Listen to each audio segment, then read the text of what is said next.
आज़ाद भारत के इतिहास की आज एक ऐसी कहानी के बारे में हम लोग डिस्कशन करने जा रहे हैं जिसका संबंध रिजर्वेशन से है। भारत के संविधान में क्या रिजर्वेशन का प्रावधान था या जातिगत रिजर्वेशन हमारे देश की राजनीति की देन है? आखिर 1990 में उस छात्र ने जिसका नाम राजीव गोस्वामी था क्यों अपने आप को पेट्रोल डाल के आग लगा ली थी और फिर देश भर में अलग अलग विश्वविद्यालय के छात्र खुद को आग के हवाले कर रहे थे। इस कहानी को इतिहास के उसी काले अध्याय के अंतर्गत पढ़ा जाएगा जिसकी चर्चा हम लोग इस सीरीज में कर रहे हैं। ये कहानी शुरू होती है सन 1977 से, जब पहली बार कांग्रेस सत्ता से बाहर हुई। कांग्रेस के सत्ता से बाहर होने के बाद जनता दल की सरकार बनी और जनता दल की ये सरकार कई सारे छोटे छोटे राजनीतिक दलों का एक समूह थी। जनता दल की सरकार के प्रधानमंत्री वयोवृद्ध नेता मोरारजी देसाई बने और मोरारजी देसाई ने 1979 में एक कमीशन स्थापित किया। इस कमीशन का नाम था बीपी मंडल। बीपी मंडल, जिनका पूरा नाम बिंदेश्वरी प्रसाद मंडल था, ये बिहार के पूर्व मुख्यमंत्री थे। इनकी अध्यक्षता में 6 सदस्यीय कमीशन बनाया गया और इसी कमीशन को हम लोग मंडल कमीशन के नाम से जानते हैं। मंडल कमीशन को जिम्मेदारी इस बात की दी गई कि देश भर में जो पिछड़ी जातियां हैं उनकी पहचान की जाए और पिछड़ी जातियों की पहचान करने के बाद क्या उन जातियों के लिए आरक्षण की कोई व्यवस्था हो सकती है, उनकी बेहतरी के लिए कोई काम हो सकता है, ये सारी जिम्मेदारी मंडल कमीशन को दी गई। लेकिन प्रश्न ये उठता है कि मंडल कमीशन को बनाने की आवश्यकता ही क्यों पड़ी? तो इसके लिए हमें भारत के संविधान के भाग 3 को देखना पड़ेगा। Part number 3 constitution of India fundamental rights के अंदर आर्टिकल नंबर 16 में स्पष्ट रूप से लिखा हुआ है कि equality in the matters of public employment, और ये ड्यूटी किसकी होगी? This duty shall be the state. राज्य का यह दायित्व होगा कि वो लोक सेवाओं के मामले में एक समान व्यवस्था को अपनाए, अर्थात समानता का अधिकार भारत के संविधान के मूल अधिकार में दिया गया नागरिकों को अधिकार है। तो जब संविधान समानता की बात करता है, अनुच्छेद 16 लोक सेवाओं में पब्लिक एम्प्लॉयमेंट में समानता की बात करता है, तो आखिर रिजर्वेशन क्यों आया? और बाद में अमेंडमेंट करके 16 सब क्लॉज 4 क्यों जोड़ा गया, जिसमें कहा गया reservation for the backward classes? तो फिर ये बैकवर्ड क्लासेस को लाया गया या बैकवर्ड क्लासेस वास्तव में बैकवर्ड थी? इस बात से कोई इनकार नहीं कर सकता कि वैदिक काल से ही हमारे देश में हमारा समाज 4 जातियों में बटा हुआ था। अगर हम लोग पूर्व वैदिक काल की बात करें तो जाति आधारित जो संरचना थी वो कर्म के आधार पर थी।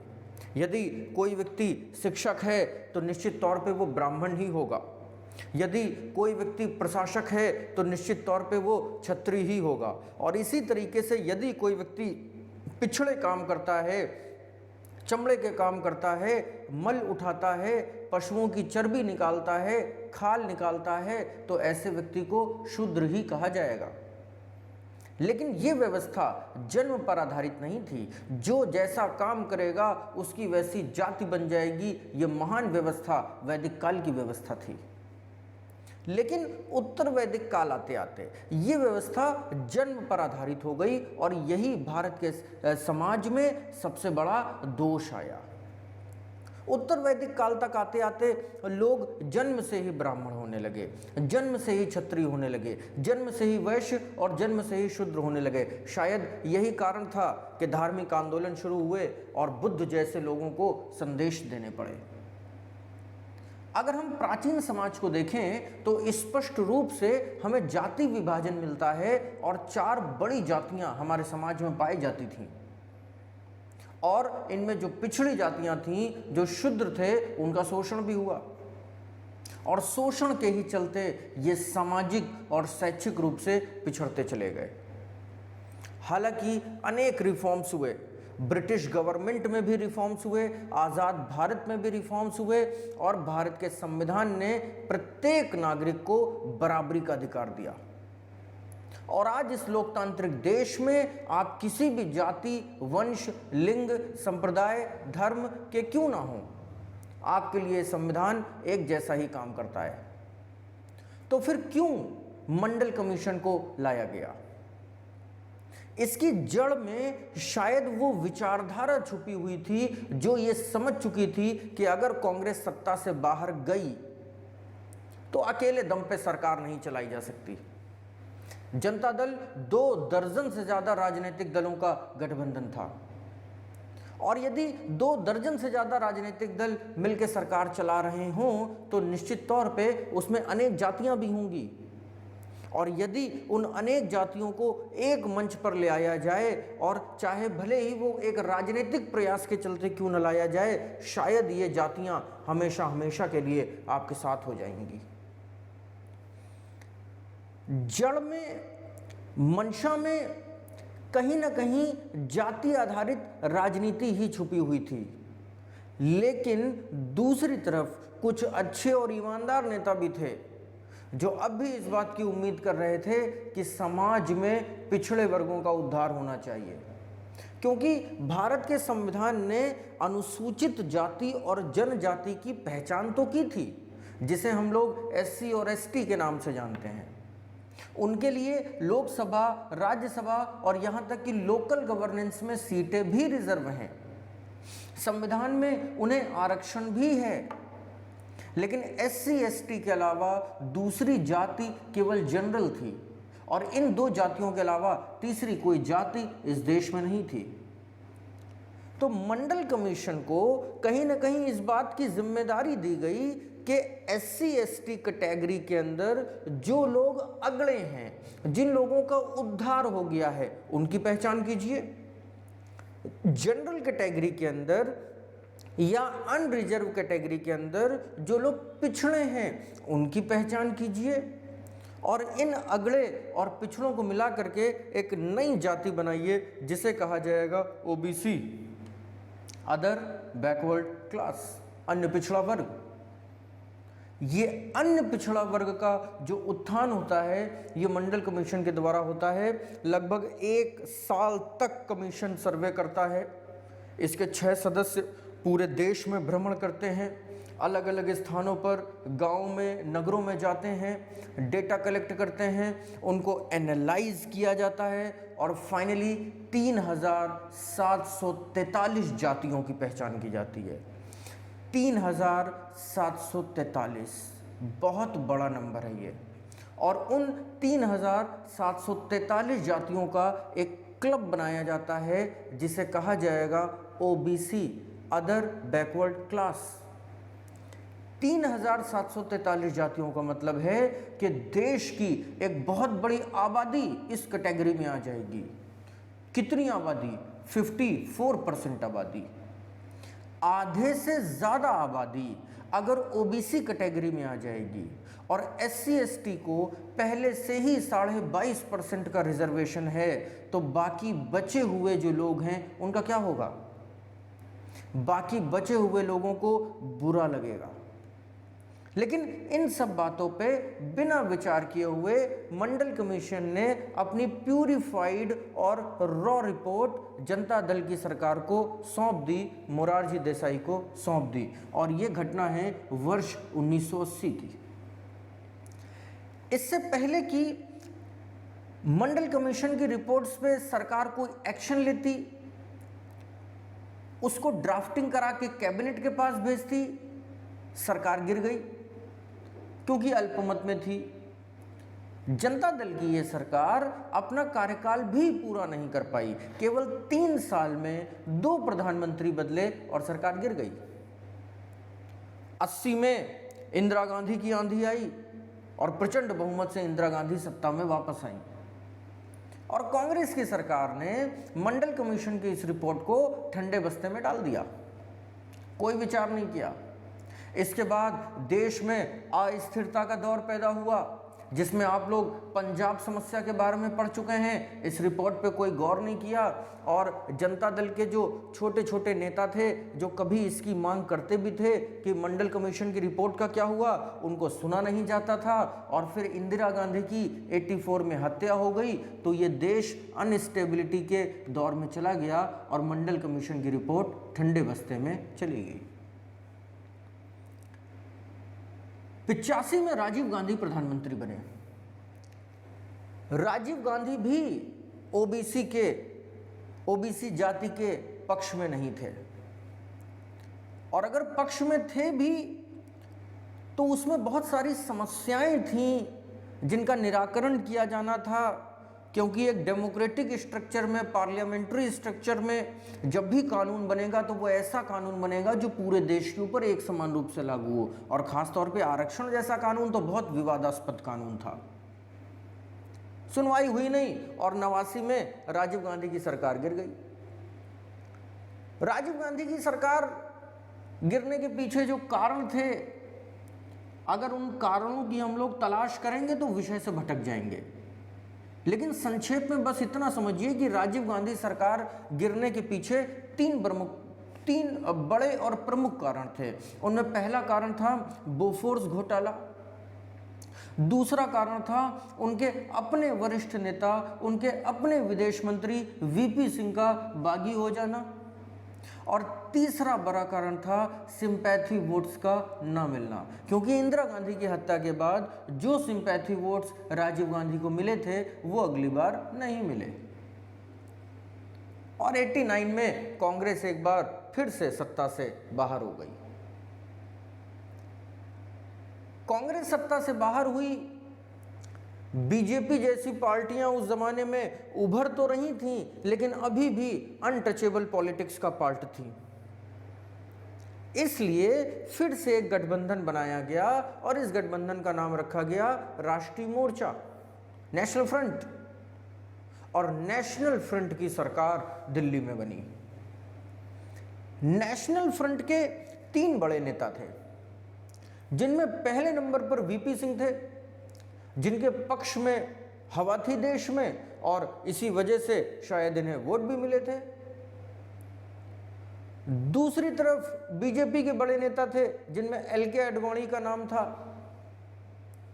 और तीसरी तरफ जनता दल के पुराने नेता थे, जिनमें चौधरी देवीलाल जैसे लोग थे, जो कि डेप्यूटी प्राइम मिनिस्टर बने।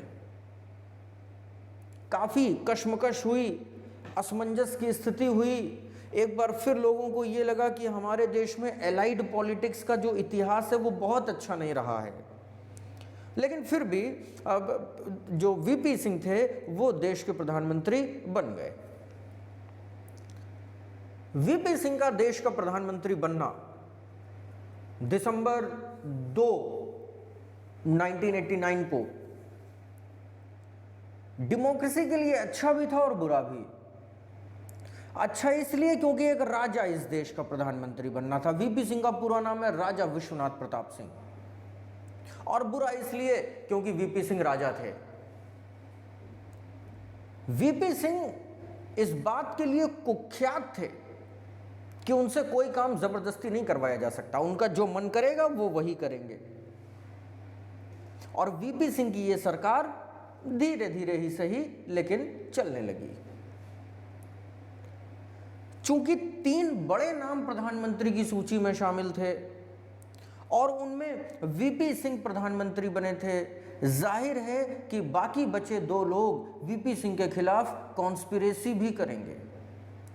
दूसरी तरफ कांग्रेस, जो कि मुख्य विपक्षी दल है, वो भी कॉन्स्पिरेसी करेगी। लेकिन वीपी सिंह का व्यक्तित्व बहुत गजब का था।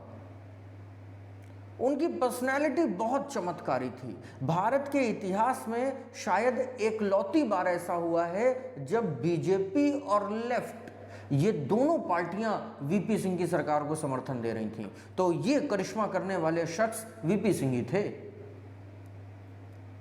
अपने खिलाफ कॉन्स्पिरेसीज को होता देख करके वीपी सिंह कुछ दिनों तक तो चीजों को अवॉइड करते रहे, लेकिन 1990 आते आते वीपी सिंह को लगा कि उनकी सरकार खतरे में पड़ सकती है, और अपनी सरकार को खतरे में पड़ता देख करके उन्होंने आनन फानन में 9 अगस्त 1990 को कैबिनेट की एक बैठक बुलाई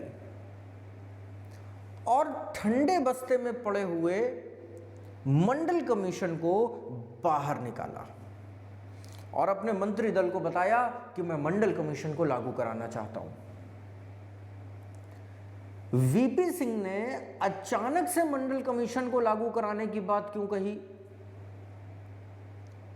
वीपी सिंह क्या पिछड़ी जातियों के नेता थे? वीपी सिंह क्या गरीबों का हित चाहते थे, या इसके पीछे भी कोई राजनीतिक कारण थे? अगर वीपी सिंह से समर्थन वापस लिया गया, चौधरी देवीलाल और हरियाणा के नेताओं ने और पंजाब के नेताओं ने समर्थन लिया, तो मंडल कमीशन के नाम पर जितने भी पिछड़ी जाति के नेता हैं, जैसे कि मुलायम सिंह हैं, जैसे कि शरद यादव हैं, जैसे कि रामविलास पासवान हैं, ये सारे नेता वीपी सिंह के साथ आके खड़े हो जाएंगे, क्योंकि लंबे समय से ये लोग ओबीसी कमीशन की मांग कर रहे थे और ओबीसी जाति को रिजर्वेशन देने की बात कर रहे थे। और देखते ही देखते 13 अगस्त 1990 को मंडल कमीशन लागू हो गया। जैसे ही यह मंडल कमीशन लागू हुआ और मंडल कमीशन की जो रिपोर्ट है वो अखबारों में छपी, जिसमें बताया गया कि देश की 54% आबादी को पिछड़ा वर्ग के दायरे में रख दिया गया है, जिसे 27% आरक्षण दिया जाएगा। SC ST को पहले से ही 22.5% आरक्षण है। सुप्रीम कोर्ट के फैसले के मुताबिक आरक्षण की सीमा 50% से ज़्यादा हो नहीं सकती। 27 और 22.5 मिलकर के हो जाते हैं 49.5, यानी कि ऑलमोस्ट 50। तो किसी भी सरकारी सेवा में, किसी भी लोक सेवा में आधी सीटें तो रिजर्व हो गई, बची आधी और उन आधी सीटों के लिए कंपटीशन होगा जनरल कैटेगरी में, अनरिजर्व कैटेगरी में, फीमेल कैटेगरी में, या जो भी ओपन कंपटीशन लड़ना चाहे। देश के तमाम छात्रों को यह मैसेज गया कि उनके साथ गलत हो रहा, उनकी योग्यता को दबाया जा रहा, उनके साथ अन्याय किया जा रहा। मंडल कमीशन की रिपोर्ट में खामियां हैं। वीपी सिंह राजनीति से प्रेरित है। वीपी सिंह जो कभी युवाओं के रोल मॉडल हुआ करते थे, देखते ही देखते पूरे देश के विलन बन गए और देश भर के विश्वविद्यालयों में ये उग्र आंदोलन शुरू हो गए। आंदोलन का कोई सूत्रधार नहीं था। छात्र सड़कों पर उतर रहे थे, पुलिस से उनकी लगातार झड़पें हो रही थीं, बसों पर पथराव हो रहे थे, रेल की पटरियां उखाड़ी जा रही थीं, और एक बार फिर से लगभग 5-6 साल पुरानी यादें ताज़ा हो रही थीं, जैसा कि इंदिरा गांधी के समय में हुआ था। छात्रों की केवल 2 ही मांगें थीं। पहली ये कि उनकी योग्यता के पैरामीटर्स को रिजर्वेशन पे ना परखा जाए, और दूसरी ये कि मंडल कमीशन में जो कमियां हैं उन कमियों को दूर किया जाए। आंदोलन में 2 प्रकार के छात्र शामिल थे। पहले वे जो SC ST कैटेगरी में थे लेकिन OBC कैटेगरी में डाल दिए गए, और दूसरे वे जो जनरल कैटेगरी में थे और OBC में डाल दिए गए। जो वास्तव में पिछड़े थे, जिन्हें वास्तव में आरक्षण की आवश्यकता थी, उनके लिए तो ये मंडल कमीशन बिल्कुल सही था, लेकिन कुछ लोग ऐसे थे जिनके साथ अन्याय भी हो रहा था। उस जमाने में सोशल मीडिया नहीं थी, प्रेस और दूरदर्शन भी सीमित हुआ करते थे, ज्यादातर लोगों के घरों में टीवी नहीं थी, इसलिए ये जो कुछ भी हो रहा था वो सिर्फ पुलिस और प्रशासन ही अपनी आंखों से देख रहे थे। और तभी दिल्ली विश्वविद्यालय के साउथ कैंपस में एक छात्र जिसका नाम था राजीव गोस्वामी, उसने अपने आप को पेट्रोल छिड़क के आग लगा ली। आत्मदाह की ये पहली ऐसी घटना थी हिंदुस्तान में जिसने छात्र राजनीति को हिला दिया था। राजीव गोस्वामी का आत्मदाह करना शायद खुला चैलेंज था, ओपन मैसेज था कि छात्र मंडल कमीशन को नहीं मानेंगे और इसके लिए वो किसी भी हद तक जाएंगे। बात कुछ हद तक सही भी है कि यदि एक तरफ योग्यता और दूसरी तरफ रिजर्वेशन को परखा जाए तो योग्यता भारी पड़ती है, लेकिन रिजर्वेशन को लाने के जो उद्देश्य हैं वो शायद अभी इस देश को क्लियर नहीं थे, राजनेताओं को तो बिल्कुल नहीं। राजीव गोस्वामी की आत्मदाह की घटना के बाद लखनऊ में, दिल्ली में, मद्रास में, पटना में अनेक जगहों पर छात्रों ने आत्मदाह की कोशिशें करी, जिनमें से कुछ मारे भी गए। सरकार के पांव उखड़ चुके थे। विश्वनाथ प्रताप सिंह को समझ में नहीं आ रहा था कि किया क्या जाए, और मामला सुप्रीम कोर्ट तक पहुंच गया। दो छात्रों ने सुप्रीम कोर्ट में पिटीशन फाइल करी। सुप्रीम कोर्ट ने 16 नवंबर के दिन 1990 में मंडल कमीशन पर रोक लगा दी और उसकी सिफारिशों को लागू करने पर सरकार को निर्देश दे दिए कि सुप्रीम कोर्ट के अगले आदेश तक सरकार मंडल कमीशन को लेकर के कोई भी फैसला नहीं कर सकती। हालांकि 2 साल बाद 1992 में संवैधानिक वैधता की जांच करने के बाद सुप्रीम कोर्ट ने मंडल कमीशन को बहाल कर दिया और आज मंडल कमीशन की सिफारिशों के बदौलत ही आरक्षण व्यवस्था चल रही है। इसी बीच विश्वनाथ प्रताप सिंह को अच्छी तरीके से समझ में आ चुका था कि उनकी सरकार अब ज्यादा दिन की मेहमान नहीं है। जब वो प्रधानमंत्री बने थे तब भी वो ये बात अच्छी तरीके से जानते थे कि उनकी सरकार ज्यादा दिन नहीं चलेगी, क्योंकि अलाइड पॉलिटिक्स है, गठबंधन की सरकार है, कितने दिन तक चलेगी। लेकिन वो राजा थे, उन्हें एक बात स्पष्ट थी कि अगर सरकार गिरे तो कुछ ऐसा करके जाना कि इतिहास तुम्हें याद रखे, अगर सरकार गिरे तो कुछ ऐसा करके जाना कि लोग तुम्हारा नाम लें। और सबसे बड़ी चीज जो विश्वनाथ प्रताप सिंह समझते थे वो ये थी कि शहीद का दर्जा लेके जाना। मैंने गरीबों की बेहतरी के लिए काम किया, मैंने पिछड़ों की बेहतरी के लिए काम किया। वो पिछड़े कौन? जो सामाजिक रूप से पिछड़े हैं, जो शैक्षिक रूप से पिछड़े हैं, और उनके लिए मैंने एक बेहतर काम किया। मैं उनके लिए एक नई जाति लेके आया, उनको 20% रिजर्वेशन दिया और मेरे सहयोगी दलों ने मेरा साथ छोड़ दिया, मेरी सरकार गिरा दी, तो मैं हो गया ना शहीद। इतिहास में नाम अमर भी तो हो गया। आज 30 साल बाद मैं आपको ये क्यों सुना रहा हूं कहानी? क्योंकि वो व्यक्ति इतिहास में अमर है। दो बड़े एलाइड पार्टनर्स जिनमें बीजेपी और लेफ्ट शामिल थीं, ये पार्टियां असमंजस में पड़ गईं कि अब करें तो आखिर करें क्या। अगर बीजेपी सरकार से समर्थन वापस लेती ये कह के कि वो मंडल कमीशन का विरोध करती है, तो क्या होता? जितनी भी पिछड़ी जातियां हैं, जितने भी हिंदू वोट बैंक्स हैं, वो बीजेपी के हाथ से निकल जाते। और अगर बीजेपी ये कहती कि हम मंडल कमीशन के साथ हैं और वीपी सिंह का साथ देंगे, तो जो अगली जातियां हैं उनके वोट बैंक बीजेपी के हाथ से निकल जाते। बीजेपी करे तो करे क्या? और उस समय के बीजेपी के सबसे बड़े नेता थे LK आडवाणी, लाल कृष्ण आडवाणी, फंस गए मुसीबत में। प्रमोद महाजन को दिल्ली बुलाया, दिल्ली में अपने आवास पे बैठक करी और बैठक करने के बाद एक ऐसा निष्कर्ष निकाला कि ये देश मंडल को भूल गया और LK आडवाणी के पीछे हो गया। वो निष्कर्ष क्या था? वो निष्कर्ष था रथ यात्रा। 16 अक्टूबर के दिन 1990 में अहमदाबाद से रथ यात्रा निकाली जाएगी 9 राज्य, लगभग 10,000 किलोमीटर ये रथ घूमेगा एल के आडवाणी का। घूमने के बाद वो अयोध्या पहुंचेगा और वहां पे जो राम मंदिर और बाबरी मस्जिद को लेकर के विवाद चल रहा है उसमें वो शिला पूजन करेंगे और कार सेवा करेंगे। और बीजेपी हो गई राम के नाम के सहारे और पूरा देश भूल गया मंडल को, और समाचार चैनलों में और अखबारों में सिर्फ आडवाणी और उनकी रथ यात्रा के चर्चे होने लगे। ऑपोजिशन का पूरा दबाव वीपी सिंह की सरकार पर कि आडवाणी जी का रथ रुकवा लीजिए, क्योंकि हिंदू आडवाणी के पीछे अब चल पड़ेंगे और ये लाखों करोड़ों की भीड़ सरकार संभाल नहीं पाएगी।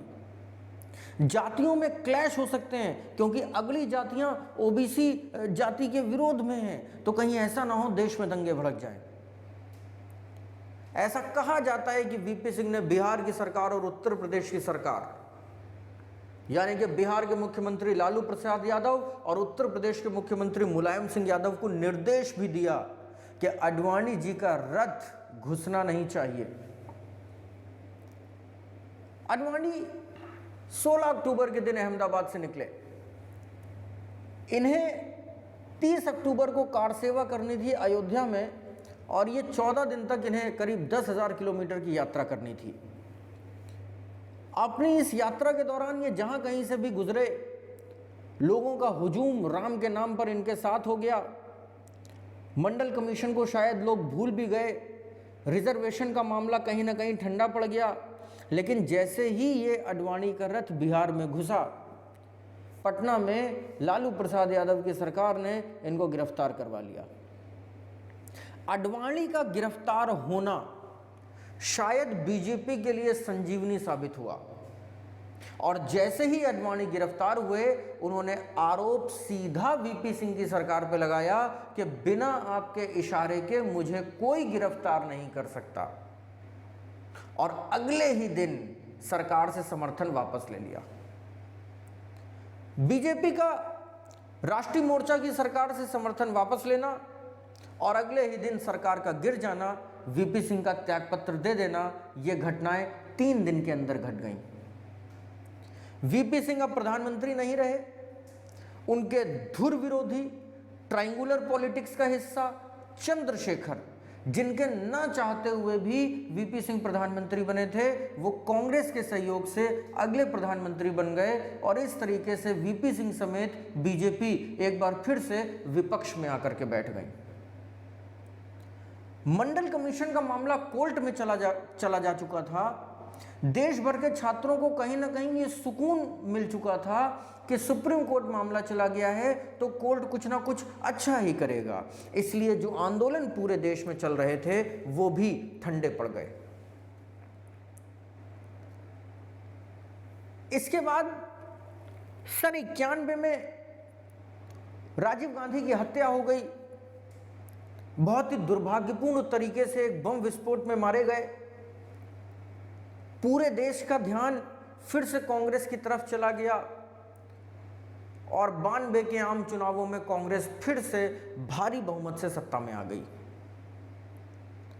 दूसरी तरफ 92 में सुप्रीम कोर्ट ने कॉन्स्टिट्यूशनल वैलिडिटी की जांच करी और मंडल कमीशन की सिफारिशों को लागू करवा दिया, और इस तरीके से 1992 से 93 के बीच हमारे देश में एक नई जाति का उदय हुआ जिसे कहा गया OBC, other backward classes. Other backward classes वो बीच की जातियां बनी जो एससी एसटी से ऊपर थी और जनरल से नीचे थी। इन्हें रिजर्वेशन मिला 27%, 27%। 22.5% का आरक्षण पहले से ही इस देश में एससी एसटी को था, और अब आरक्षण की कुल सीमा पहुंच गई 49.5%। 50% का कोरम है, आधा प्रतिशत बचा हुआ है, वो भी भर ही जाएगा। कॉन्स्टिट्यूशनल अमेंडमेंट हुआ, अनुच्छेद 16 को बदला गया, 16 जो हमें लोक सेवाओं में समानता का अधिकार देता था, उसमें नए क्लॉज जोड़े गए, जिसमें 16 सब क्लॉज 4 जोड़ा गया, सब क्लॉज 4A जोड़ा गया, सब क्लॉज 4B जोड़ा गया, और बैक टू बैक 3 आर्टिकल्स आ गए, जिसमें हमें क्या मिला? Reservation for the backward classes, reservation in promotion and special recruitment, यानी कि बैकलॉग वैकेंसीज। और इस तरीके से आरक्षण इस देश में आ गया। आरक्षण सही था या गलत, इसकी चर्चा तो अभी हम लोग कर ही लेंगे, लेकिन इसके आगे क्या हुआ? इसके आगे ये हुआ कि जितनी भी ऑपोजिशन पार्टियां थीं, बीजेपी के जैसी, इन लोगों ने पूरे देश को ये समझा दिया कि मंडल कमीशन ने सामाजिक और शैक्षिक पिछड़ेपन को आधार माना है, जबकि हमारा पॉइंट यह है कि आर्थिक पिछड़ापन भी आरक्षण के पैरामीटर्स में होना चाहिए, गरीबों को भी आरक्षण मिलना चाहिए। राजीव गांधी ने भी संसद में अपने बयान में यह बात कही थी कि कल्पना कीजिए कि पिछड़ी जाति का व्यक्ति कोई आईएएस अफसर बन गया और आईएएस अफसर से रिटायर होने के बाद में वो कैबिनेट मंत्री बन गया। कैबिनेट मंत्री के बच्चों को क्या अब आरक्षण मिलना चाहिए? क्या अब भी ये सामाजिक रूप से और शैक्षिक रूप से पिछड़े हुए हैं? ये कुछ कमियां थी मंडल कमीशन में, और इन कमियों को सुप्रीम कोर्ट ने दूर किया था अपने सन 92 के डिसीजन में, जब क्रीमी लेयर की व्यवस्था करी गई थी। यानी कि यदि आरक्षण प्राप्त करने वाली ओबीसी कैटेगरी को आरक्षण की बदौलत कोई अच्छी नौकरी मिल गई या उसकी सालाना आमदनी 1 लाख रुपए हो गई, तो उनके बच्चों को अब आरक्षण नहीं मिलना चाहिए। इसी को क्रीमी लेयर कहा जाएगा। हालांकि आज ये जो क्रीमी लेयर है, इसकी सीमा बढ़ करके 8 लाख रुपए हो गई है। क्रीमी लेयर क्या होता है, इसके बारे में हम लोग डिटेल्ड एनालिसिस फिर कभी करेंगे। बीजेपी ने अपने इलेक्शन मैनिफेस्टोज में भी ये बात लिखी कि हम आर्थिक रूप से आरक्षण प्रदान करेंगे, क्योंकि मंडल ने केवल सामाजिक और शैक्षिक रूप से आरक्षण की व्यवस्था करी थी। दूसरा पॉइंट बीजेपी ने यह रखा कि हमारे देश में एससी एसटी की स्थिति क्या है, उनकी स्थिति में क्या प्रोग्रेस हो रही है, क्या कमियां आ रही हैं, इसकी जांच के लिए एससी एसटी कमीशन है, आर्टिकल नंबर 338 सब क्लॉज 1 में। तो क्या ओबीसी नाम की जो जाति बन गई है, इनकी बेहतरी के लिए, इनके विकास के लिए कोई कमीशन नहीं होना चाहिए, जो कि कॉन्स्टिट्यूशनल बॉडी हो, जो कि संवैधानिक संस्था हो, यानी कि ओबीसी कमीशन जैसी भी कोई चीज होनी चाहिए।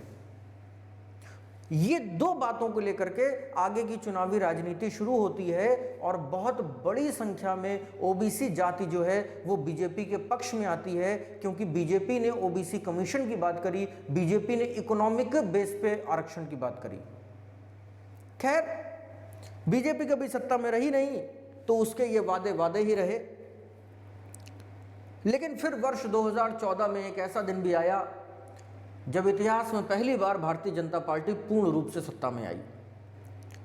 प्रधानमंत्री Modi constitutional amendment bill number 123 लाते हैं और 123वें संविधान संशोधन विधेयक के माध्यम से भारत के संविधान में संशोधन किया जाता है, ओबीसी कमीशन बनाया जाता है, 102वां संविधान संशोधन होता है और अन्य पिछड़ा वर्ग आयोग की नियुक्ति करी जाती है।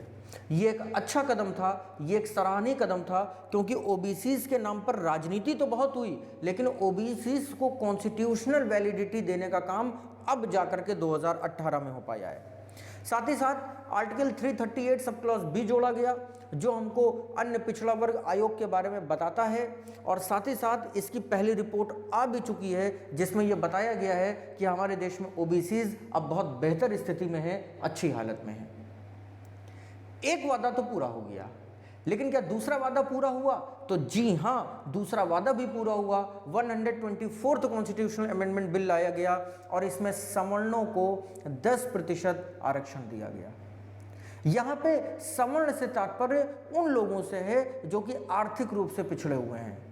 तो भारत के संविधान के मूल भाग में जो सोशल और एजुकेशनल बैकवर्डनेस की बात करी गई थी, उसमें एक नया पॉइंट भी जोड़ दिया गया, सोशल, एजुकेशनल एंड इकोनॉमिकली। तो अब हमारे देश में आर्थिक रूप से आरक्षण का भी प्रावधान है और इसे आप लोग EWS, इकोनॉमिकली वीकर सेक्शन के रूप में जानते हैं। तो आरक्षण की ये थी पूरी की पूरी कहानी, जिसकी क्रोनोलॉजी 1979 से शुरू होती है और ख़त्म होती है जाकर के 2019 में, जबकि EWS आ जाता है। इस पूरी कहानी में आप लोगों ने देखा कि कभी पॉलिटिक्स हुई, कभी जातियों को राजनीति का मोहरा बनाया गया, कभी किसी ने शहीद होना चाहा, तो कभी किसी ने जातियों के नाम पर मुख्यमंत्री का पद धारण किया। लेकिन जो इस देश में अच्छी चीज़ें हुई, उन अच्छी चीज़ों में जो बहुत अच्छी चीज़ें हैं उनके उदाहरण हैं उत्तर प्रदेश, बिहार और मध्य प्रदेश। जब से मंडल कमीशन की सिफारिशें लागू हुई हैं, उत्तर प्रदेश, बिहार और मध्य प्रदेश में अगली जातियों के मुख्यमंत्री नहीं बने। यहाँ पर सिर्फ बैकवर्ड क्लास के ही मुख्यमंत्री बनते हैं, चाहे मुख्यमंत्री मुलायम सिंह यादव हों, चाहे कि लालू प्रसाद यादव हों और चाहे शिवराज सिंह चौहान हों। ये सब पिछड़े वर्गों से ही आते हैं। राजस्थान को भी इसमें नहीं भूलना चाहिए। अशोक गहलोत भी राजस्थान के लंबे समय तक मुख्यमंत्री रहे, ये भी पिछड़े वर्ग से ही आते हैं। तो ये सब कमाल किसका है? ये सब कमाल है OBC का, यानी कि मंडल कमीशन की सिफारिशों का। और अब आखिरी में प्रश्न ये उठता है कि यह आरक्षण आखिर है क्या? आरक्षण अच्छा है या आरक्षण बुरा है? आरक्षण होना चाहिए या आरक्षण नहीं होना चाहिए?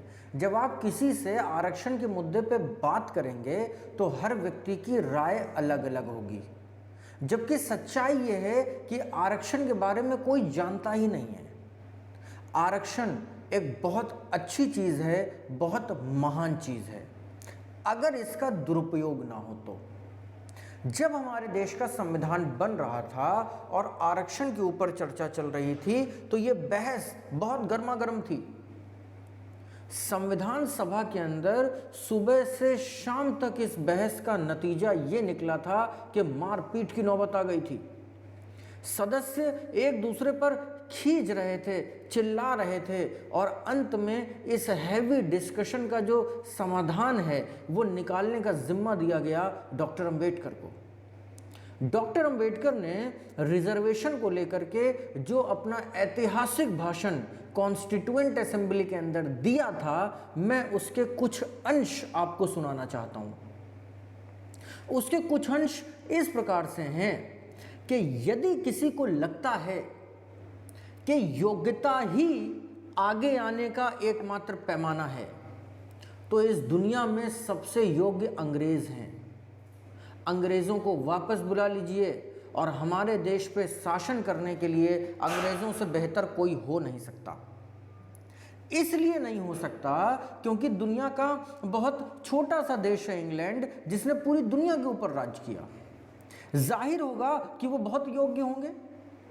तो क्या योग्यता शासन करने का पैरामीटर होनी चाहिए? नहीं। आरक्षण का अर्थ है शासन व्यवस्था में समाज के सभी वर्गों का प्रतिनिधित्व, equal representation of the all the society in the ruling is called reservation. बस इतनी सी आरक्षण की कहानी। इसीलिए आरक्षण भारत के संविधान में दिया गया ताकि जब इस देश की महान संसद बैठे, जब इस देश की महान व्यवस्थापिका कानून बनाने के लिए बैठे, तो वो दूर पिछड़ा हुआ एक आदिवासी भी कह सके कि उस संसद में मेरा प्रतिनिधित्व भी है। एक गरीब जो कि चूल्हे पे खाना बनाता हो, जो कि एक समय भोजन करता हो, वो भी गर्व से ये कह सके कि उस संसद में बैठा हुआ एक प्रतिनिधि मेरा भी है। जब कहीं पे कोई पीड़ित हो, कोई शोषित हो, कोई सताया जाए, तो उसके दिल में ये सुकून रहे कि संसद में उसका भी प्रतिनिधि है जो उसके हक की आवाज़ उठाएगा।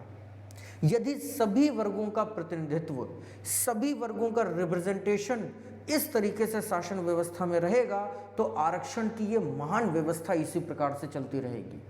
और अगर शासन कुछ योग्य लोगों के हाथ में चला जाएगा। तो योग्यता बहुत अच्छी चीज तो है, लेकिन ये शक्तियों के केंद्रीकरण की व्यवस्था हो जाएगी। And the centralisation of the powers is harmful for the democracy. इसलिए कभी भी शक्तियों का केंद्रीकरण यहां पर नहीं होना चाहिए। और अंत में निष्कर्ष, आरक्षण का भविष्य क्या है? आरक्षण एक दिन समाप्त हो जाएगा, लेकिन इसे कोई सरकार नहीं खत्म करेगी, कोई कानून नहीं खत्म करेगा, इसे मैं और आप खत्म करेंगे। कैसे? हम सभी का सामाजिक, शैक्षिक और आर्थिक स्तर लगातार बढ़ रहा है, क्योंकि देश तरक्की कर रहा है। एक दिन ऐसा जरूर आएगा जब अगड़ी और पिछड़ी जातियों का सामाजिक स्तर एक हो जाएगा, और वो दिन हमसे कुछ बहुत ज्यादा दूर नहीं है। उसकी झलक हमें आज भी मिलती है। अगर आप 1994 और 95 की मेरिट लिस्ट उठा करके देखेंगे, तो उस मेरिट लिस्ट में आप पाते हैं कि यदि किसी जनरल कैटेगरी के बच्चे को 60 नंबर लाने हैं मेरिट में आने के लिए, तो उसी परीक्षा में ओबीसी बच्चा 40 नंबर लाके सिलेक्ट होता था, और एससी एसटी 25, 26, 27 और 28 नंबर लाके सिलेक्ट होता था। लेकिन आज की अगर आप कोई मेरिट लिस्ट उठा करके देखें, तो उसमें आप पाएंगे कि जनरल और ओबीसी की मेरिट ऑलमोस्ट बराबर होती है, और एससी एसटी 1-2 नंबरों से ही पीछे होते हैं। और कई सारी परीक्षाओं के परिणाम तो ऐसे भी आते हैं जिसमें ओबीसी की मेरिट जनरल कैटेगरी से हाई चली जाती है। अगर ओबीसी की मेरिट जनरल कैटेगरी से हाई चली गई, तो इस बात का मतलब क्या है? इस बात का सीधा सा मतलब हुआ कि ओबीसी कैटेगरी का social, educational and economical status general category से ऊपर चला गया। अगर एससी एसटी आज बहुत क्लोज कंपटीशन दे रहे हैं, तो इसका मतलब क्या है कि उनका भी सोशल, एजुकेशनल और इकोनॉमिकल स्टेटस ऑलमोस्ट बराबर आ गया है। आज मैं कितने ऐसे ओबीसी छात्रों को जानता हूं जो मुझसे आकर के ये कहते हैं कि सर हम जनरल कैटेगरी में फॉर्म भरेंगे, ओबीसी में फॉर्म नहीं भरेंगे, क्योंकि वहां पे कंपटीशन भी ज्यादा है और मेरिट लगभग सेम है। तो अगर ये समझ लोगों में विकसित हो रही है, तो मेरे ख्याल में वो दिन दूर नहीं जब आरक्षण व्यवस्था को इस देश की जनता ही समाप्त कर देगी। आरक्षण उस दिन समाप्त हो जाएगा जिस दिन इस देश में सामाजिक समानता आ जाएगी। आप किसी से उसकी जाति पूछे बिना उससे बात करेंगे, आप किसी से उसकी जाति पूछे बिना उससे विवाह करेंगे, आप किसी से उसकी जाति पूछे बिना उसे नौकरी देंगे। वो दिन इस देश में आएगा, जरूर आएगा, और वही दिन आरक्षण का आखिरी दिन होगा। तो ये मंडल कमीशन से लेकर के पूरी कहानी रिजर्वेशन की, साथ ही साथ अनस्टेबल दौर की भारतीय राजनीति की चर्चा हम लोगों ने आज करी। आशा करता हूं कि आपको ये टॉपिक अच्छी तरीके से समझ में आ गया होगा। मुख्य परीक्षा के लिहाज से मंडल कमीशन बहुत महत्वपूर्ण होता है।